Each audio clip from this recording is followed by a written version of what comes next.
Donc moi je vous propose de démarrer et d'interroger nos deux invités un petit peu sur le même mode, voilà, sur le football et comment il nous apprend des choses. Alors je vais peut-être commencer avec Stéphane Guivarch. Comment vous avez découvert le foot, Stéphane? Beaucoup de mes invités parlent de leur papa, de leur tonton. Ouais, c'est tout à fait cela. Mon père, il joue à Créglin, donc en amateur, en PH. Et puis forcément, tous les week-ends, on se déplaçait avec la mère, et puis mon frère, et puis la passion, elle est venue de là, tout simplement. Toute la famille joue au foot? Ah non, pas toute la famille. Enfin, mon frère jouait avec moi, et mon père. C'est une filiation. En fait, est-ce que vous vous sentiez obligé d'y aller ou c'est dit tout seul naturellement? Ah non, c'est venu naturellement. En fait, à l'époque, j'y allais tous les week-ends. Après, forcément, la première licence, j'ai signé 6 ans. Puis après, c'est suivi 6 ans. Alors, est-ce que vous avez marqué 30 buts à 6 ans? Oh, peut-être pas 30 buts à 6 ans, mais il y a eu certainement des buts. C'est ça qui vous aide aussi à continuer votre carrière et d'aller un peu plus loin en sélection bretonne. Ouais, c'est une continuité. Puis à cette époque-là, il y avait des sélections, donc sélection Finistère Sud pour moi. Donc on crée des différentes sélections, que ce soit Breton, Finistère Nord, Clermont. Et après, il y a l'équipe de l'Ouest qui se gérait. Donc forcément, les meilleurs joueurs de ces sélections ont eu tout ça. C'est-à-dire qu'il y avait la Bretagne et les Pays de la Loire. Voilà, c'est tout ça. D'accord. Donc il n'y avait pas l'intégrisme breton. Non. Ouais, c'est important pour ma culture personnelle.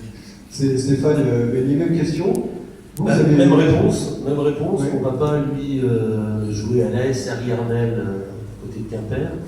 Et puis, il a été muté pour son travail à Morlaix. Moi, je suis né orlésien. Mon papa s'est retrouvé très rapidement secrétaire général de ce club qui a évolué jusqu'en 4e division. Et donc, moi, enfant, alors j'ai commencé pareil, 6 ans en poussin, au stade morlaisien. Et ensuite, eh bien, tous les week-ends, c'était dans la famille familiale, avec mon papa, ma maman, il prenait un ou deux joueurs, et puis moi, et puis c'était des déplacements à Vannes, puis c'est Cabannes, Vélos-Vanté, le Vaisseau-Mènement à l'époque. C'était des grands déplacements. Donc voilà, le football, comment ça vient au tout début. Hein. Et puis voilà, c'est une véritable après philosophie de vie. Moi, ce que je retiens aussi à l'époque, c'était l'engagement de tous ces bénévoles, à la fois les éducateurs, et puis également tous ces bénévoles qui faisaient tourner des clubs comme le Stade Morlaisien, au moment où il fallait mettre la main à la page, ma maman allait à la cuvette, mon père s'occupait des jeunes, enfin bon voilà, c'était... Non, c'est Larcé avec la JAB. Exactement, et c'était une autre époque, certainement peut-être moins aseptisée, on en parlera peut-être aujourd'hui qu'à l'époque qu'on vit là, mais c'était vraiment, voilà, c'est ça qui me donne tout de suite un peu le virus du foot. Enfin, j'ai toujours joué, j'ai obligé d'arrêter bien sûr, mais bon. Et ça, vous aviez quand même progressé jusqu'à pas loin de rentrer dans un centre de formation. Oui, moi c'était pas le Stade Brestois que connaît Stéphane, moi c'était l'AS Brestois, qui était considéré vraiment aussi comme un des meilleurs clubs formateurs de jeunes. Bon, j'ai eu la chance d'évoluer en 3e division de l'époque. Bon, c'était à Grolembourg, qui était connaître. Donc c'était voilà, c'était là aussi les sélections. Moi c'était Finistère Nord, équipe de l'Ouest. À l'époque, il y avait vraiment on a quelques différences. Je suis un peu plus âgé que Stéphane, mais c'était à l'époque des Goudets qui jouaient lui avec la Mayenne. C'était Bretagne-Mayenne, c'était assez conséquent. Mais dans le Finistère, moi j'ai toujours été barré par quelqu'un qui a fait une belle carrière, qui a gagné la Coupe de France comme joueur, comme entraîneur, c'est Yvon Pouliquin. Parce que Yvon Pouliquin était de Morlaix et on s'est toujours tiré la bourre. Donc ça a toujours été le meilleur, hein, ça il faut le dire. Quand il y avait, tu as dû connaître Stéphane aussi, les concours du jeune footballeur aussi, ce type de choses, il était toujours premier, moi j'étais deuxième. Lui, il a été recruté par Alain de Martini, Stade Brestois, moi, les Brestois. La même année, sans le savoir. Lui, il jouait 10, moi, je jouais 6 ou 8. Donc, on se marquait et tout. Donc, je l'ai retrouvé plus tard, quand il a été entraîneur de l'Ornano-Guingamp, lorsqu'il a été à Lorient, où il gagne la Coupe de France, il y a 21 ans. Voilà. Alors, vous savez, vous avez fait carrière à la télé et à la radio. Donc, en fait, vous êtes finalement rapproché quand même du football, en rejoignant France Inter. Oui. Europe 1. Oui. vous avez croisé la route d'un des plus grands journalistes de sport. Oui, c'est mon maître, hein, c'est Eugène Saccomanno. Par contre, moi je travaillais à Radio France, et à Radio France je faisais les matchs et je faisais le fameux interfootball avec Jacques Donc ça, Montier. c'est un multiplex en fait. C'est un multiplex, voilà, c'était un multiplex quand même qui faisait de l'audience, même si enfant j'écoutais Europe 1. Europe 1 c'est ma radio, c'est ma maison. Et un jour, Europe 1 cherche un correspondant pour l'ouest de la France, et mon nom arrive, et Eugène Saccomanno me reçoit dans son bureau, vraiment à Paris, 26 bis rue François 1er, avec un grand poster, I love l'OM, parce qu'il ne cachait pas vraiment son toute objectivité. Ouais, en toute objectivité. Et bon voilà, moi j'ai des racines sardes, puisque toute ma famille maternelle est en Sardaigne, et lui il était italien. Il dit, moi j'étais un véritable macaroni, mes parents sont partis d'Italie pour trouver du travail, ils sont venus à Nîmes d'abord, ensuite c'est Marseille, et puis lui c'est aussi la passion du foot. Et puis il me dit, avec son accent vraiment du sud, ça je me rappellerai toujours, dans son bureau, moi c'était une légende hein, pour moi. Il me dit, Stéphane, je vous ai écouté, Stéphane, vous n'avez pas le son inter, comme ça.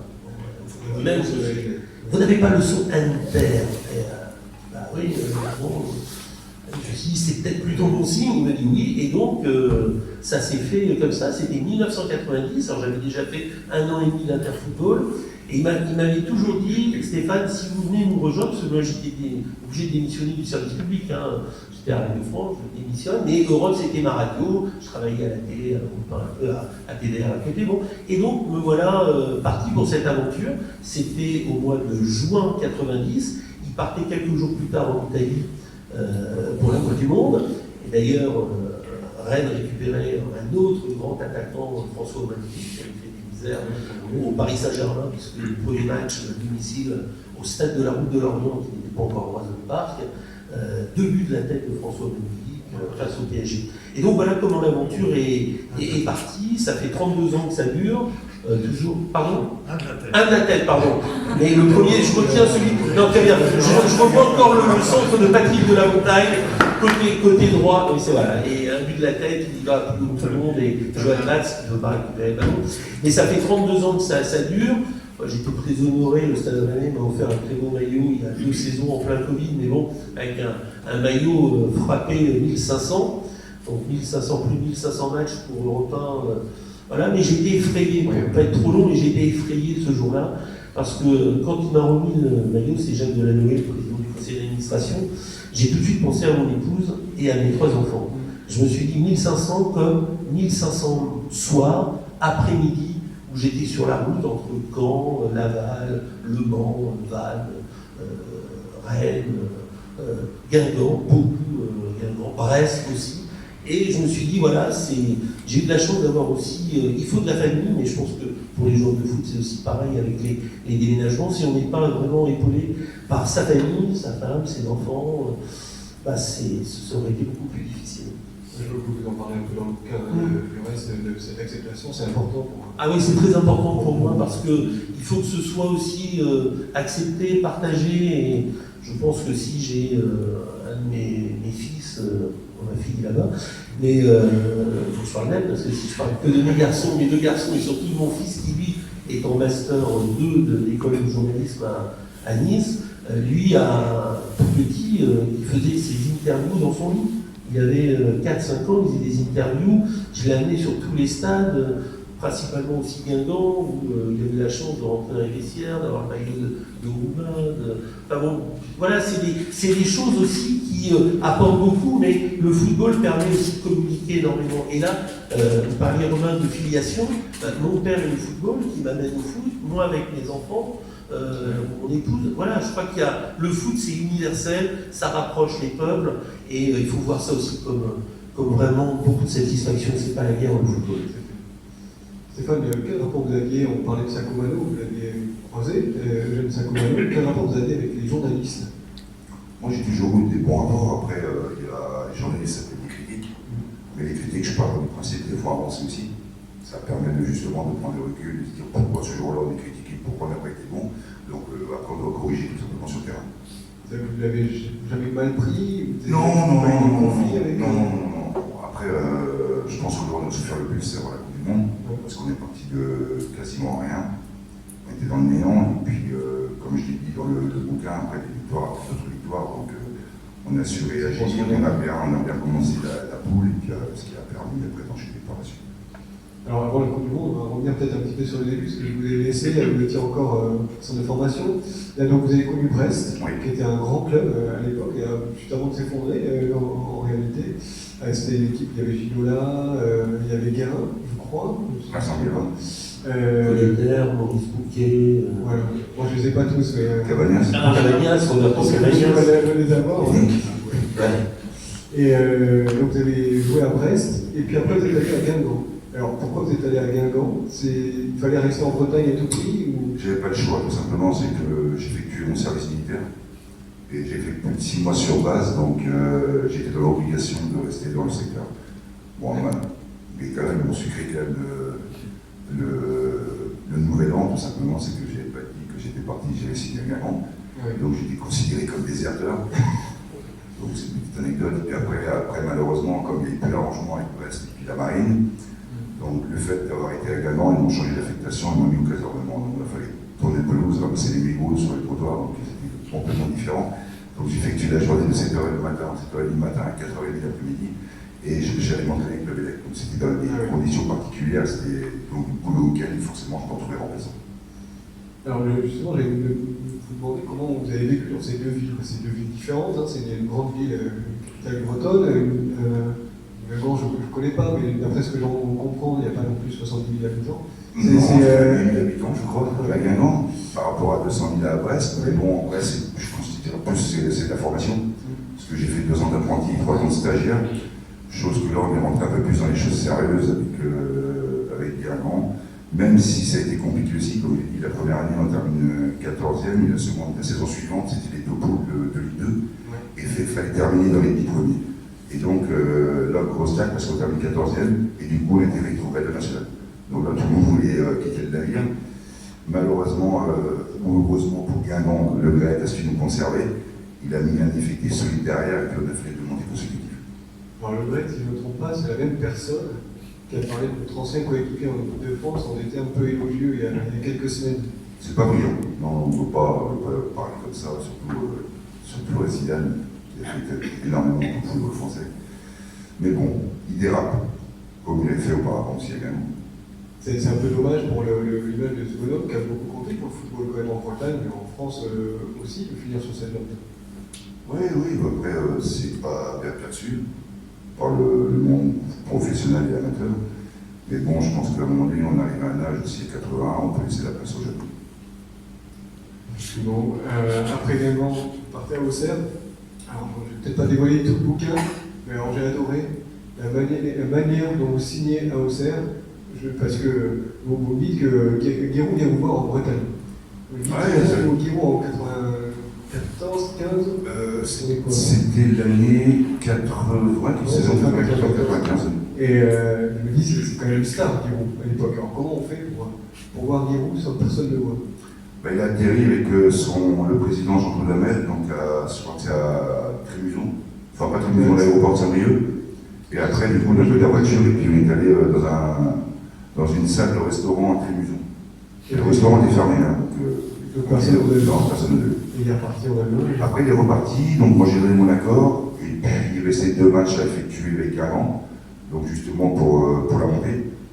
Donc cette année-là, on est monté, j'ai vendu Ligue 1, donc je suis parti à Auxerre. Alors à Auxerre, vous jouez peu finalement parce que vous avez. C'est pas que je joue peu, c'est que je commence la saison, donc les 4 premiers matchs, et puis j'avais une douleur à un genou. Et c'est vrai qu'à la fin de saison sur Guingamp, j'avais pris un coup, j'ai fait les radios du noir comme le café, donc vous ne voyez pas grand-chose. Et donc les 4 premiers matchs, ça se passe bien, je marque 2 fois, et puis derrière, sur la semaine dans cet entraînement qui a suivi, heureusement j'ai pris comme un coup de couteau et je jouais avec une tête de fracture de péroné. Oui. Donc là j'ai perdu 2 mois et forcément j'ai perdu ma place aussi. D'autant qu'il y avait quelques joueurs un peu sympas. Il y avait Aslan qui était numéro 2, donc là il est passé numéro 1 et puis il a marqué des buts, donc moi je me suis contenté d'un rôle de remplaçant. Et donc vous avez été champion dans le bateau? On a été champion, on a gagné la Coupe de France aussi, ouais, mais c'est pas le même plaisir. Après, moi je suis plus bon un compétiteur. Champion à Guingamp d'ailleurs. Champion Guingamp aussi. D'abord en Division 2, oui, à Guingamp. Non, mais champion avec Auxerre, ça se joue au bout du bout. Le stade. Enfin, match nul.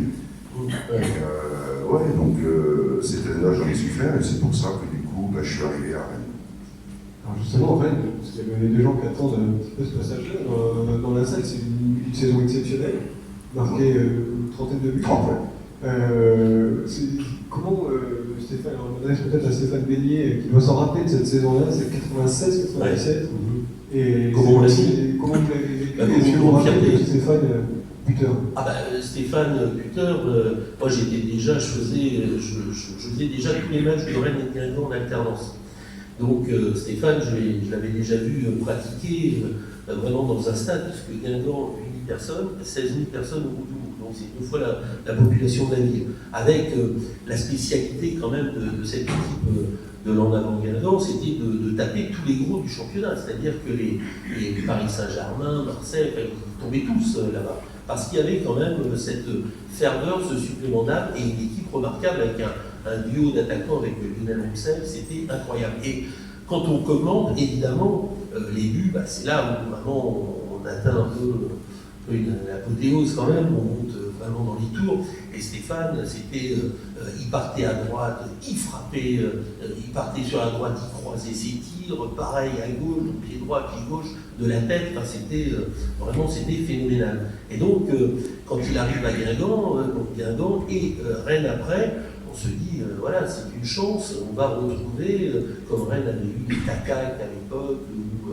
beaucoup, on a quand même vraiment en plus un breton, parce qu'il faut savoir aussi que c'était le Stade Rennais, c'était l'air un peu aussi François Pinault, qui a toujours été très très proche, voulait attirer tous les bretons capables de faire grandir ce club, et là ça a été une chance, et un véritable bonheur de commenter tous ces buts, c'était pied droit, pied gauche, de la tête, une rapidité, de la vivacité, le sens devant le but, les frappes, voilà, ça a été... Stéphane a marqué vraiment, je dirais, au-delà de l'histoire du Stade Rennais, l'an avant Guingamp, et puis, quand on est breton, quand même, avoir un champion du monde, 98, qui est là, à nos côtés, ça force le respect, et je sais que c'est vraiment, il est très content partout où il est passé, il a laissé une trace vraiment comme un très grand joueur de football, et un régal pour le petit commentateur que je suis, c'est-à-dire, on est là, on vibre, nous on vibre par surtout au moment des buts, ou alors par le beau jeu, mais lui il avait les deux. Vous avez compté la Bretagne dans votre carrière, si vous grandissez à Guingamp, vous revenez à Rennes pour reconfirmer que vous êtes l'un des tout meilleurs attaquants du championnat, et d'ailleurs vous signez à Rennes, sur le contrat, vous êtes breton, ça compte en fait dans votre passage à Rennes. Oui, ça pourrait la compter, j'ai fait Guingamp, j'ai fait Rennes, mais avant d'arriver à Rennes, c'est dans le livre, de toute façon. J'avais été sollicité par Roland Corbis, donc, qui était à Bordeaux à cette époque-là, et il voulait que je signe sur une feuille blanche. Une feuille blanche, rien de marqué. Donc, du coup, je suis reparti du ballon, et derrière, c'est Rulo qui m'a appelé. Il m'a dit est-ce qu'on peut se rencontrer? J'ai dit oui, pas de problème. Moi, avant ça, j'avais cassé les pieds pendant 2 mois à Guérou pour qu'il me laisse partir, parce que je ne voulais pas rester dans. Parce que Guérou, lui, quand il a un 11 majeur qui se dessine, c'est toujours le même 11 qui joue. Il faudrait vraiment qu'il ait une grippe ou une angine pour rentrer dans l'effectif. Donc, il m'a donné une bonne sortie. Vous avez le droit d'aller en boîte alors, du coup? Non, sortez pas. C'est sérieux. Et donc, du coup, j'ai signé à Rennes, et puis s'ensuit la belle saison, avec surtout offensivement, avec Pierre Anglais, ici dans le temps. Beaucoup de buts marqués, beaucoup de prix aussi. Ouais, c'est 30 buts de la saison pour moi. Après, je me rappelle plus Sylvain et puis Pierre, mais on a poussé un peu beaucoup trop. Donc, on a souffert quand même sur cette saison-là, parce qu'on termine 15e de gros. Et il y a un épisode quand même avec Route de Lorient à l'époque, face à la JOCR. Ouais, Tu passes devant le banc quand tu marques. Je survolais un petit peu, et puis je voyais Idiot, et puis il s'est fait dans son dossier. Oui, c'est mais il y avait des bons matchs comme ça, parce que j'ai Paris Saint-Germain aussi qui était vaincu depuis 14 journées. Et ce jour-là, on gagne 2-1 dans Paris, donc c'était une belle performance. Et puis au contraire, je vois même jouer à Ajaccio, ou je sais plus, dans les clubs, moi, alors après Rennes, c'est bon. Vous êtes le meilleur peut-être meilleur top championnat. Ah oui, oui. Voilà. Et vous arrivez à Auxerre, où là, il n'est pas question d'être remplaçant. Vous êtes titulaire et c'est l'année de la Coupe du Monde, ça tombe assez bien. Bah, ça tombe bien, et puis surtout, je confirme, parce que cette année, j'ai marqué 47 fois dans la saison. Donc, voilà, après, de toute façon, c'était un retour de prêt. Je n'avais pas d'autre solution, même si j'aurais aimé rester à Rennes. Parce que quand on vit une telle saison, forcément, de prolonger l'aventure.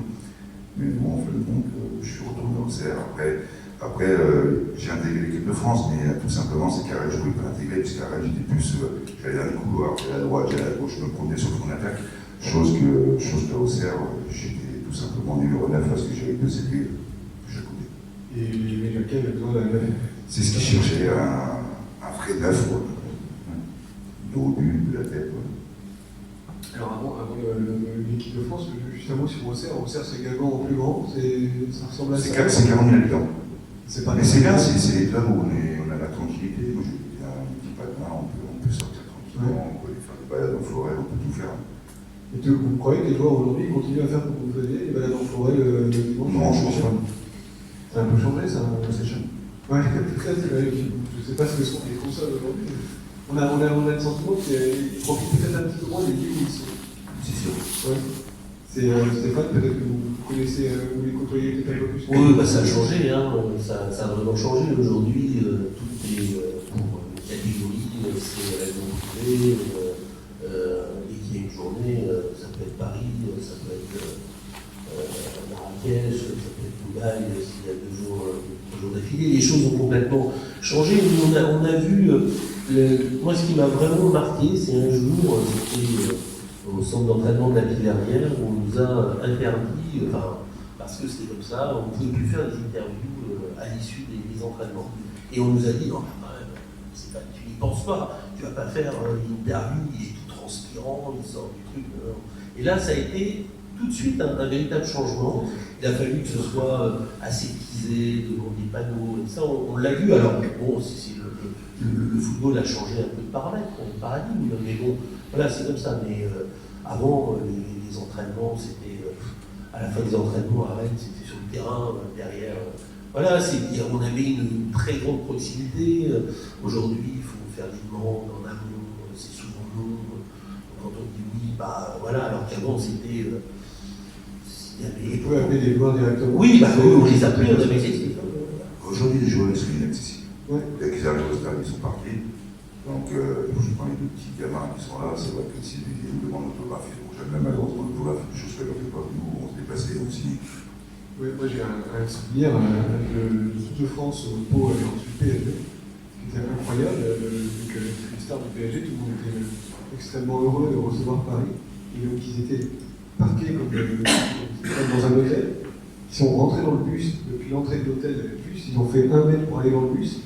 Et le bus s'est garé à l'entrée du couloir des vestiaires, il s'est ouvert, il y avait 1 mètre entre le bus et donc en fait les gamins ont vu personne, à part sur le terrain évidemment, mais ils n'ont pas vu Mbappé, ils n'ont pas vu Verratti, c'était incroyable. Et là pour le coup c'est... Alors j'ai pas envie de passer pour les cons dans le bouquin, mais vraiment le foot a changé et il est un petit peu moins accessible et peut-être que le fait que les gens s'identifient un peu moins aujourd'hui, ça tient de ça. Sans doute, moi je pense, Stéphane, tu n'as jamais dû avoir de prime dans ton contrat pour aller saluer le public. Aujourd'hui, c'est quelque chose, quand vous voyez les joueurs qui vont le partage et faire ça, c'est dans les contrats. Au Paris Saint-Germain, ils ont, et je crois que c'est 80 000 € par mois de plus. Je crois que c'était les chiffres qui étaient sortis, par exemple, pour Neymar, juste pour aller faire ça. Et si Messi, qui se fait siffler, n'y va pas, bon, bah voilà, il va avoir une retenue, et encore, je ne sais rien, sur cette prime, mais ce sont des primes supplémentaires. Je trouve ça, mais c'est surréaliste, voire choquant. Là, je ne sais pas, ça ne se monnaie pas, enfin, quand on a l'amour un peu du maillot, on peut au moins aller saluer, parce que c'est quand même, c'est de l'argent, c'est du temps, les supporters qui vont dans un bus, qui vont aller traverser la France en plein hiver, se retrouver dans un parcage, bon, et en plus se dire que c'est une obligation d'aller les applaudir, je trouve ça pas bien, franchement. Et aussi, je veux bien passer pour un vieux con là-dessus, mais j'assume. C'est compliqué. Stéphane, on continue un petit peu à dérouler votre carrière avec ses à côté. Évidemment, à la fin de la saison d'Auxerre, il y a la Coupe du Monde. Je pense que tout le monde se rappelle de votre Coupe du Monde. Et je pense que tout le monde a beaucoup pensé à vous pendant cette dernière Coupe du Monde, quand Olivier Giroud est revenu du Diable Vauvert et qu'il a marqué plein de buts. On se dit que peut-être que en fait, vous auriez pu revenir en 2002 et marquer plein de buts aussi. Ça aurait pu être le cas. J'avais quand même profité en 98. Je pense que j'ai eu 2-3 situations. Malheureusement, j'ai eu des coups si mal. Et puis voilà. Et je pense que c'est le seul regret que j'ai de ma carrière. Aujourd'hui, de ne pas avoir au moins marqué un but en finale. Après ça se passe bizarrement aussi parce que le match me blesse donc, contre l'Afrique du Sud. Donc j'ai le ligament latéral qui a énormément souffert. Il a fallu que je refasse une préparation derrière pour revenir au top niveau. Je suis le joueur qui a joué le plus de la saison avec 72 matchs parce qu'on avait commencé avec Auxerre avec la Terre Toto, donc l'organisme était déjà bien entamé. Et voilà, après il s'est passé ce qui s'est passé. Et puis le rôle n'était pas facile non plus parce que j'avais pas des joueurs de couloir comme je pouvais avoir au Auxerre. J'étais tout seul sur le front d'attaque avec Zizou et puis Louis qui était derrière. Mais bon, il fallait courir davantage. Moi, je savais que j'allais sur la compétition, je savais que j'allais jouer 1 heure et que forcément, la dernière demi-heure, il a émis à où était injecté du 109. Donc, c'est écrit à la base. Vous y repensez souvent, vous y avez beaucoup repensé à ces. Ça fait chier encore aujourd'hui. Ouais. C'est pour ce chiant, ça fait ma vie. Mais je ne rejouais pas du monde. Moi, c'est pareil contre la Valence. J'ai raté un tir au but et c'était. Non, mais c'est-à-dire marquer 47 fois, j'aurais préféré marquer 20 buts de moins en club et puis de marquer ce jour-là. Mais le foot, c'est ce qui fait le charme du foot. Si vous regardez Thuram, il ne marque pas un but de sa carrière, mais contre la Croatie, pied droit, pied gauche. C'est incroyable, c'est marrant. Incroyable, Stéphane. Non, moi, je voulais juste dire, moi je suis vraiment, tellement fier pour Stéphane qui a porté au plus haut de la pyramide du foot les couleurs de la Bretagne, mais moi je reste encore très vert parce que cette finale, ça devait être la finale de Stéphane. C'est toi qui devais la marquer. Aujourd'hui, on retient les 2 buts de Zizou, de la tête, mais la finale, si ça se passe bien, t'en as tellement mis. Moi, je t'ai tellement vu mettre des buts dans les mêmes situations. Tu dois être vraiment celui qui met. Allez, t'as au moins 2 occasions que tu peux mettre avant l'ouverture. 2 belles avant l'ouverture du score. Ça doit être ta finale. Non, mais honnêtement, aujourd'hui, la France retient les 2 buts de Zizou, mais on doit retenir les 2 buts de Stéphane Guillaume dans cette. Et moi, ça m'a vraiment fait beaucoup de mal parce que derrière, c'était un Breton, quelqu'un que je voyais tellement marquer 2 buts. Puis bon, c'est cette Bretagne qui gagne, cette Bretagne qui en plus a tellement été, je ne vais pas faire de la géopolitique, mais vraiment, nous, à une certaine époque où il y avait marqué dans les bus interdiction de cracher par terre et de parler breton. Enfin bon, ça veut dire quand même quelque chose. Là, c'était cette Bretagne qui était au sommet du foot, qui pouvait vraiment consacrer le meilleur d'entre eux, quoi. Et bon, on ne fait pas une finale. Ouais, mais tu as fait une finale de Coupe du Monde et qui peut réellement, parmi tous les millions de footballeurs qui évoluent sur tous les continents, peuvent vivre un tel moment et en plus la gagner. Il a gagné, bravo, c'était plutôt pas mal. Un mot sur Zidane, mais Zidane, jouer avec Zidane, c'est quelque chose d'unique. J'imagine que vous avez joué avec plein de grands joueurs. J'ai joué contre des bons joueurs, mais Zizou, il avait tout. Techniquement, c'est monstrueux. Il a une clairvoyance, c'est pas une lucidité. Il a un bon jeu de tête aussi, il a trouvé au final. Non, vraiment talentueux. Tout ce qu'il a fait pour le foot. Et puis aujourd'hui, en tant que coach, il va certainement rebondir aussi. Vous avez des liens encore avec tous ces gens? Chaque année, on essaie de faire un repas, même si depuis le Covid, c'était un peu plus compliqué. Mais sur le repas, sur les 22 joueurs, on est toujours une quinzaine, en gros. Et puis il y a l'association France 98 aussi. On peut comprendre qu'il y avait quelques... Après, ça tiraille un petit peu de tous les côtés, parce que Deschamps est sélectionneur, Dugarry, Petit, c'était consultant, donc forcément, ça se passe moyennement. Alors après ça, vous partez en Angleterre, à Newcastle. Et bon, ça se passe pas, c'est pas terrible. Non, c'est pas terrible, tout simplement, c'est que j'ai été recruté par Philippe Dalglish, et au bout de 2 matchs, ils l'ont viré. Donc il y a eu l'arrivée de Ruud Gullit. Donc tous les joueurs que Dalglish j'ai fait venir, il a tous mis au placard. Donc on sortait même plus du groupe, donc c'était un grand n'importe quoi. Mais avant d'aller à Newcastle, j'aurais pu aller au Paris Saint-Germain. Parce que j'avais rencontré une billetterie dans un hôtel parisien, donc j'avais fait l'effort de venir à Paris. Et ce qui s'est passé, c'est qu'au bout d'une demi-heure, on discutait, il me dit ça, j'ai pas d'argent pour les 35 millions, parce qu'il faut les mettre 35 millions de francs. Il me dit j'ai pas d'argent et 15 jours après, ils pourront construire à 100 millions. Donc je vais avec elle seule, ça se passe moyennement, il revient à la charge, mais il voulait toujours pas payer, il voulait un prêt. Ouais, il n'avait pas Et d'argent il sur faut le ça. démarche. Ouais, c'est ça. Pourquoi l'Angleterre? C'était le championnat où il y allait expressément, et l'Espagne, l'Italie. L'Italie à l'époque c'était un grand championnat, avec des super Voilà, j'avais signé un contrat avec l'Inter Milan au départ. D'accord. Pour des raisons après sportives, je ne suis pas allé, et je trouvais que le football anglais ne compte pas D'accord. par rapport à mes qualités. Alors, vous avez eu une touche avec Arsenal? J'ai rencontré Wenger à Strasbourg, mais après Arsenal c'est une grande club, donc il y a un effectif assez conséquent, donc après si c'est parti un peu ne pas jouer, c'est pas le but non plus. Ok, après donc Newcastle pour monter, vous faites quelques kilomètres au nord supplémentaires pour aller à Glasgow. Ouais, mais là je me suis précipité, je n'aurais pas dû faire ce choix-là. Tout simplement, je pense que j'aurais dû rester à Newcastle, faire ma saison en roue libre, et puis après rebondir ailleurs. Là il y avait Charbonnier, donc, avec qui j'ai joué au CER, qui a fait la Coupe du Monde avec moi, Et Christian Rangers. Oui. Il attend autour de nous. Ouais. Donc voilà, je l'ai suivi, mais bon, en plus, le premier soir où je signe, il joue la Coupe d'Europe et puis il se blesse. Rupture des ligaments croisés, donc j'ai pu lui donner. Non, pour se foncer. C'était long. Bah, Glasgow, c'est joli, c'est une jolie ville. Il y a deux clubs, de toute façon, il n'y a que les Celtics et puis les Glasgow Rangers. Donc c'est un championnat assez pauvre. Là. Vous me disiez à l'époque que vous aviez un problème pour la maison, pour le logement. Ouais, c'était marrant, je suis resté, je crois, un mois et demi, 2 mois à l'hôtel. Je cherchais un appart, une maison. Ça c'est difficile quand on est expatrié. Vraiment, c'est le club, quand on est c'est le club qui cherche. Et là, ils m'ont trouvé une maison, à une trentaine de kilomètres, et puis je me suis retrouvé dans un château. Voilà, petite maison. Alors le sous-sol m'aurait suffi. Alors les trucs, vous ne pouvez pas donner d'argent, mais ils ont fait ce qu'il fallait. Ah, mais je paye la moitié du salaire. Ah oui.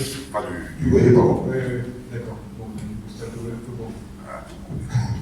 Vous disiez aussi qu'il pleuvait beaucoup à Glasgow, donc j'ai essayé de ne pas trop le relever. Je l'ai relevé du bouquin, mais pour un breton, je trouvais que c'était quand même fort. Non, énormément. Ouais. Vraiment beaucoup. Ah ouais, il y a plus qu'ici, il y a plus de vent. Ah ouais. J'ai connu la neige aussi l'hiver. Non, ouais. Ouais, c'était beau. Mais par contre, c'est charmant, l'Écosse. Stéphane, vous avez suivi la carrière de Stéphane Dimarche, comme vous le disiez, dans tous ces clubs bretons, et puis au-delà. C'est vraiment le plus grand joueur breton des 50 dernières années. Bah, déjà, cette finale de Coupe du Monde, forcément, avec ça. Mais en termes de football, ce qu'il pouvait imprimer dans une équipe et la crainte des équipes adverses, parce qu'il faut bien savoir que lors de toutes ces années, quand Stéphane Dimarche naviguait un peu sur l'attaque, c'était des défenses entières qui se mobilisaient. Comme on dit dans le jargon, il y avait un plan anti-Dimarche parce que c'était quelqu'un capable de marquer à n'importe quel moment, sur des frappes de loin, dans la surface, je l'ai dit tout à l'heure, du droit, du gauche, de la tête, enfin c'était une machine à marquer les buts. Donc forcément, oui, pour moi c'est le joueur qui j'étais très heureux de le voir à la fois à Guingamp, le voir également au Stade Rennais. Donc oui, pour moi c'est le joueur qui imprime, et puis c'est tout à fait normal d'avoir eu cette chance d'évoluer en équipe de France et de remporter la Coupe du Monde. Oui, il n'y a jamais le premier breton gagnant la Coupe du Monde, et pour moi c'est un joueur qui m'a... Moi j'étais pas... Quand je jouais, c'est plutôt les milieux de terrain j'ai dû observer un petit peu le jeu, mais cette faculté à être une véritable machine à marquer, puis forcément ça force le respect, quoi. Je suis toujours ému quand je le vois, parce que je me dis quand même qu'il a gagné la Coupe du Monde. Mais c'est pour un joueur de foot, on a tous joué au foot dans une cour de récréation ou à d'autres niveaux, mais voilà, ça reste quand même quelque chose qui... moi j'ai un souvenir de cette Coupe du Monde, j'ai vécu au Stade de France. Vous avez eu de la chance. Oui, j'avais de la chance. Enfin, Europe 1 était partenaire premium, et il y avait ce qu'on appelait le club Opel européen qui était pornophile. Et donc, tous les soirs, il y avait des choses. Et puis, j'ai eu cette chance d'aller voir cette finale. Et on est transvaluté. Enfin, moi j'étais chamboulé, moi enfant, étant donné mes racines italiennes, je n'avais d'autre choix que de supporter la squadra Azzurra, parce qu'il n'y avait pas d'équipe de France. À l'époque, il y avait Georges Boulogne, Stéphane Kovacs, la France n'existait pas. Aujourd'hui, on est une très grande nation du football, mais il a fallu montrer la voie, et Stéphane fait partie de ceux qui ont ouvert ce compteur. Alors il y a eu 82, l'Espagne, il y a eu ensuite l'épisode France-Brésil, et puis arrive 98, et on a un gros plan. Ça, c'est génial. Vous avez commenté 1500 matchs. Oui, 1500 maintenant, oui. Alors, le début de Stéphane, c'est des grands souvenirs, j'imagine. Et Ah, oui. c'est quoi vos plus beaux souvenirs? Je ne vais pas dire les Gandrins dans le Stade de France, parce que je ne vais pas être désagréable. Ah ben, je les ai tous commentés, hein, ces finales. Et là, je dois vous dire, alors c'est vrai que là on est à Rennes, je dirige une rédaction ici à Rennes, mais moi je partageais autant au Roison Park que Boudou, donc c'est difficile quand il y a une finale. Moi je savais au coup d'envoi, et j'en ai reparlé souvent avec Jean-Yves Le Drian aussi, on savait que la Bretagne avait gagné ce jour-là, première finale du Stade de France. C'était d'ailleurs du reste le record d'affluence du Stade de France. Il n'y avait que des Guanadu partout. C'était la Bretagne. Guanadu, c'est le drapeau, c'est le noir. Voilà, il y en avait 80 000 comme ça. Et on savait avant le coup d'envoi et avant d'entendre le Brogos d'Aaron Steven. Le Brogos, c'est un chant celte, ça veut dire en fin de compte le chant de nos ancêtres. Voilà. Et donc on savait avant le voilà. Mais on savait avant le match que la Bretagne avait gagné. Après, je crois que le score était grave, 1-0, et puis Eduardo qui met 2 buts, et puis Bis Repetita, une deuxième finale, une troisième finale perdue en Coupe de la Ligue face à Saint-Étienne. Et là, on se dit c'est une malédiction. On se dit on a fait une marche pour faire gagner le stade. Et puis, Ilias 2019 face au Grand Paris Saint-Germain. C'est pénalty qui va complètement dans les nuages. Et voilà. Mais oui, le football breton le doit vraiment énormément à des joueurs comme Stéphane Dumarche. Après, il y a eu des Stéphane Pédron, il y a eu des Jocelyn Gourvenec, on a eu de superbes bons joueurs, les Diamants, les Solitaires, on pourrait en citer vraiment plein en Bretagne. Mais le football, ça reste très identitaire, c'est la deuxième ligue nationale, et on est évidemment très heureux de voir que les clubs continuent à bien fonctionner, mais il a bien fallu montrer la voie. Et Stéphane l'a montré cette voie-là. Stéphane, vous suivez tous les clubs bretons? C'est ce que vous disiez? Ouais, je regarde. Vous n'avez pas une préférence? Non, oui, de retour. Après, je me dépasse. Moi aussi aujourd'hui, tout simplement, je m'occupe du foot amateur aussi. Donc, moi j'habite une petite commune très grande, peut-être à côté de Concarneau. J'avais repris ça en PH et puis là on est arrivé en R1. Donc c'est pas si mal. Et puis je suis vice-président. Voilà. Il n'y a aucun grand club breton qui vous a approché pour entraîner les attaquants? J'avais été directeur sportif donc à Guingamp. Et ça s'est mal passé tout là. Donc il me parlait mal. Donc je lui dis si c'est comme ça, et puis vous avez le siège, vous préparez la lettre de licenciement et puis Alors, dernière question, vous vendez des piscines aujourd'hui. C'est une reconversion qui a beaucoup surpris en France. Ouais, mais c'était pas forcément prévu. C'est-à-dire que l'après-foot, moi j'ai perdu ma mère, donc juste à l'arrêt de ma carrière, mon père s'est retrouvé tout seul.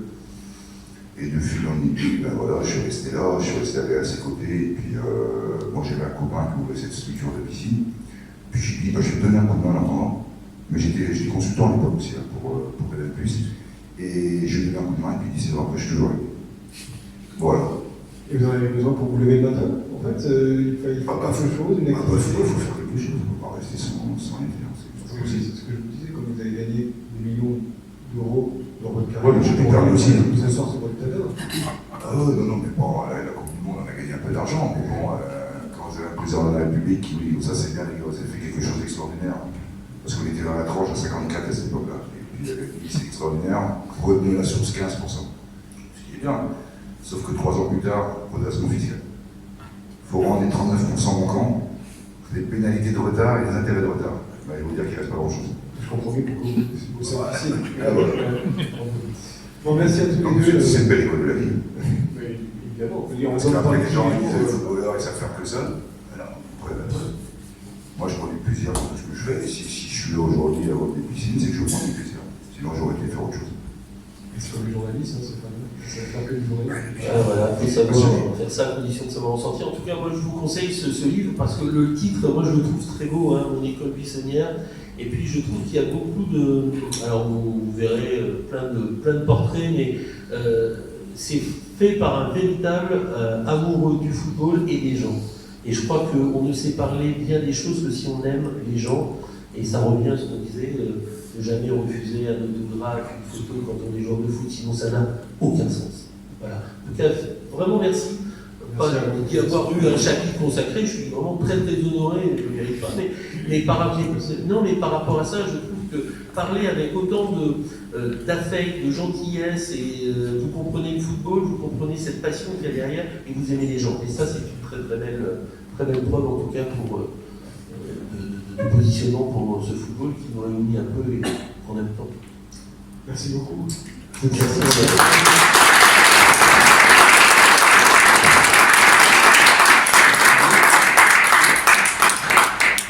que les gens veulent poser des questions dans la salle. C'est le maillot. C'est le maillot de. Non, c'est une bonne collection personnelle. Il a perdu son sac. J'ai perdu mon sac.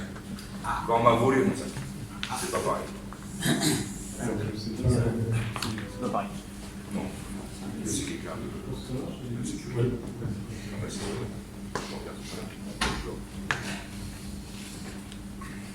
Bonjour, monsieur Villard. Bonjour. Très content que je vous rencontrer. C'est Gentil. j'ai 32 ans. Les premières images de foot, c'était avec vous, depuis 98. J'étais à Brest à l'époque, et le fait d'avoir un breton dans notre équipe, même quand on est tout petit, à 7 ans, on se sentait représenté, quoi. Et je voulais juste vous poser une question, du coup, par rapport à l'équipe de France quand vous êtes appelé. Quand vous êtes appelé, qu'est-ce que ça vous fait? Qu'est-ce que ça fait un joueur de division 1, parce que c'était la D1 à l'époque, quand on est appelé potentiellement à jouer le Coupe du Monde? Parce que nous, on se dit, justement, petit breton, se retrouver à porter le maillot de l'équipe de France, la jouer et en plus la gagner, c'est quelque chose d'extra. Forcément, c'est un grand plaisir. Et puis je pense que quand on est, comme j'ai dit, compétiteur, on essaye de gravir les échelons un par un.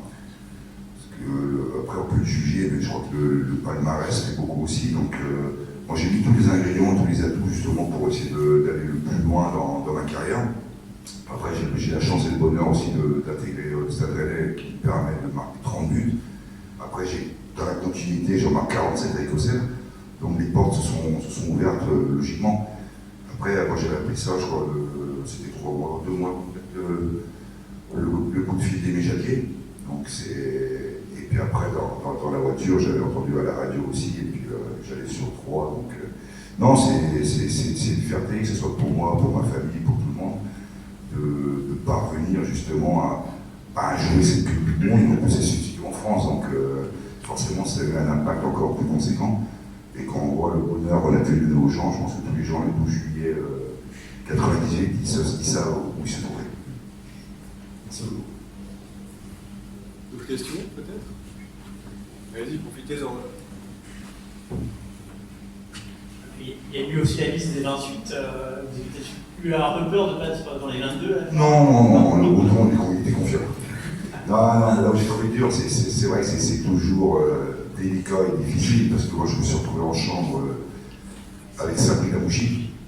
Donc, et quand Sabri il a su qu'il ne figurait pas dans la liste des 22, je le vois encore en train de faire ses valises, mais il n'y a pas un mot sur ma bouche, je ne sais pas quoi lui dire, le pauvre. En plus, il ne fait pas la Coupe du Monde, en plus on la gagne. Donc, c'est dur à vivre ces moments-là pour les 6 joueurs. C'est bon pour tout le monde? Ouais, moi je me rappelle, enfin, je ne sais plus si dans un France Football où il y avait vraiment, c'est plutôt pour Stéphane Guillard du coup, mais il y avait tout l'historique des 47 buts justement avec le décortiqué, le travail qui était donné.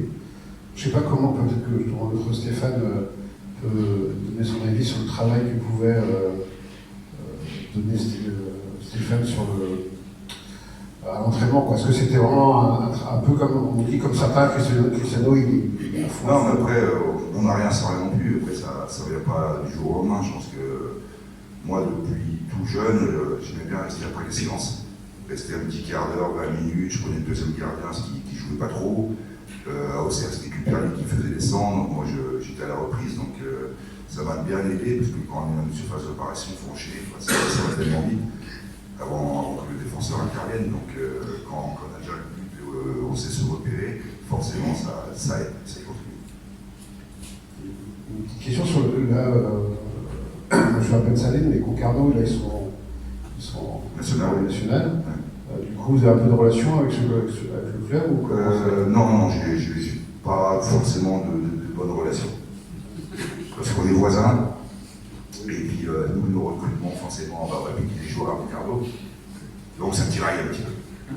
On a même fini la ligue justement à Rennes il y a quelques années, parce que le dimanche après-midi, ils venaient jouer contre Tréga et leur équipe B, et tombaient des seaux d'eau. Donc le terrain était gorgé d'eau, l'adjoint Aubert est venu, il a bien arrêté, comme qu'on ne jouait pas, alors qu'on avait un synthétique. Et l'entraîneur de Concarneau s'est passé à Naguillet.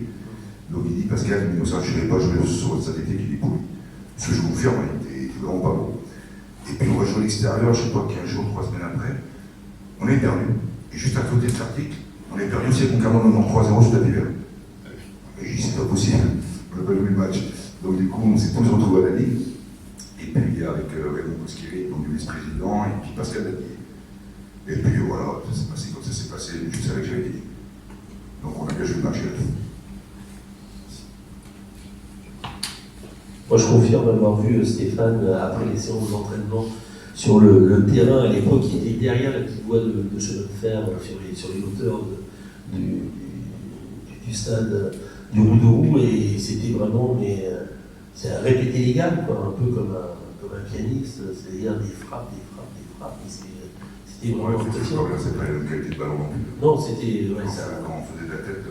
ça faisait mal. Ah, ça faisait mal. Ouais, c'est aujourd'hui des ballons qui sont beaucoup plus légers, beaucoup plus flottants. En tout cas, c'était vraiment impressionnant de voir l'entraînement. Regarder un entraînement, on apprend beaucoup de choses aussi sur le positionnement, sur ses gestes. Et évidemment, il ne faut pas croire qu'on arrive les soirs de match à marquer des trucs comme ça. C'est le travail, encore du travail, toujours du travail. Et c'était un véritable acharné.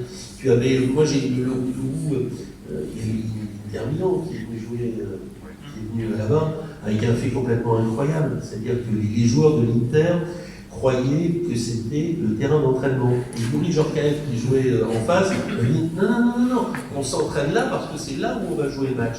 Eux, ils pensaient vraiment, même dans la semaine, la veille, quand ils se sont entraînés, ils disent mais pourquoi on ne s'entraîne pas sur le vrai terrain où on emmène là. Et à l'époque, il n'y avait pas la tribune du. Il y avait la butte, c'est ce que j'allais dire, il n'y avait pas le coq rouge qu'il y a aujourd'hui, c'était une butte derrière le but. Et d'ailleurs, ils avaient limité, ce qui est vraiment dramatique, ils avaient limité, je crois, à 7000 spectateurs. Mais c'était.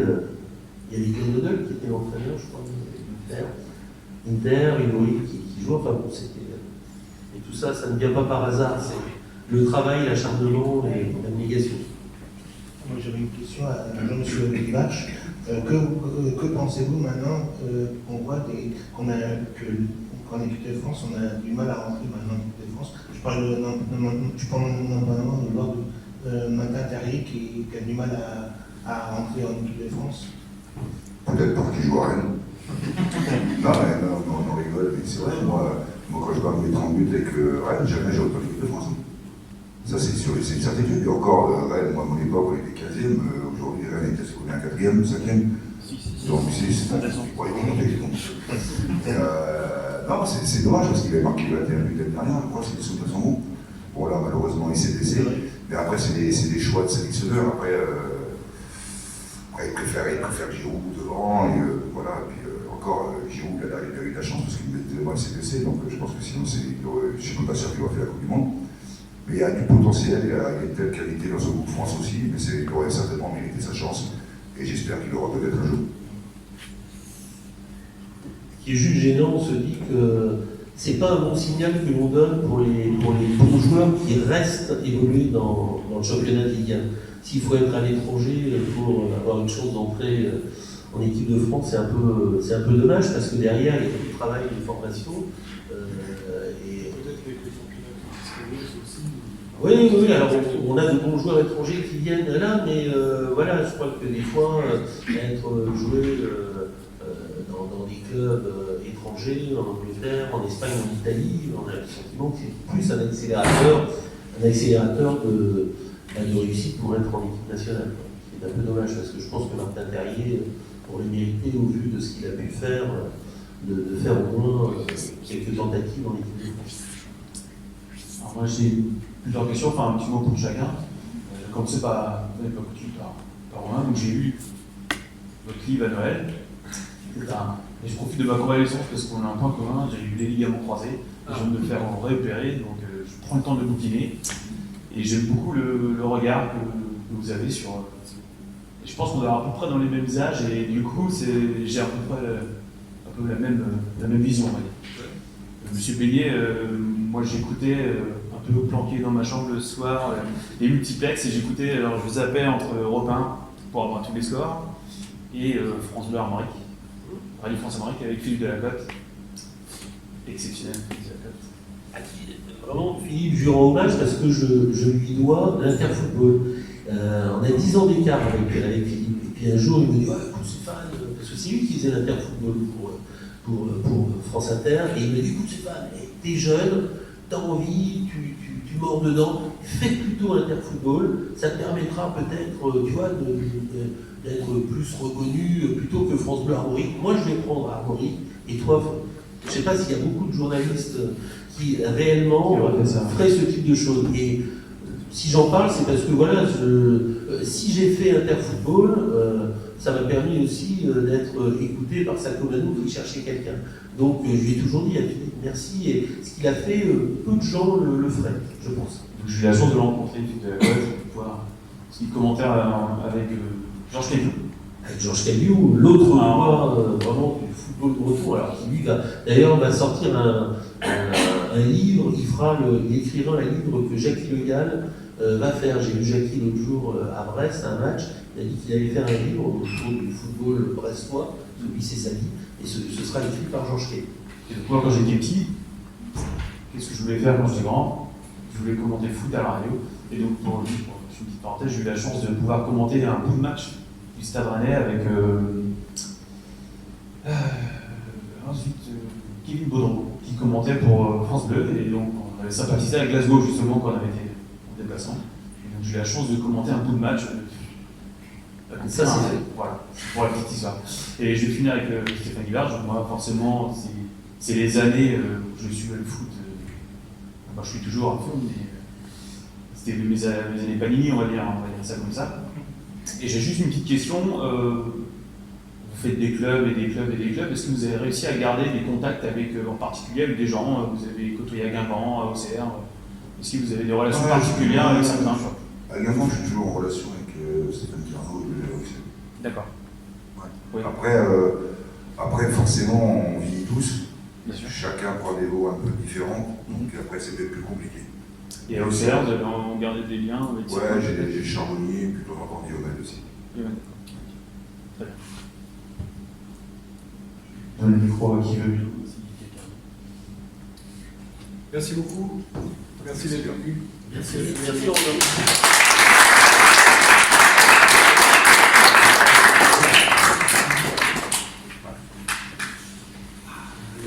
Oui, je vais me mettre là-bas pour aller dédicacer les bouquins si vous voulez.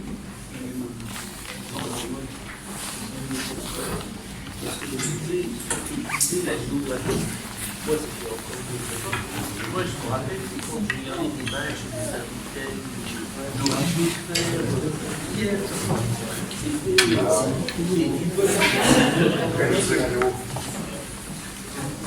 c'était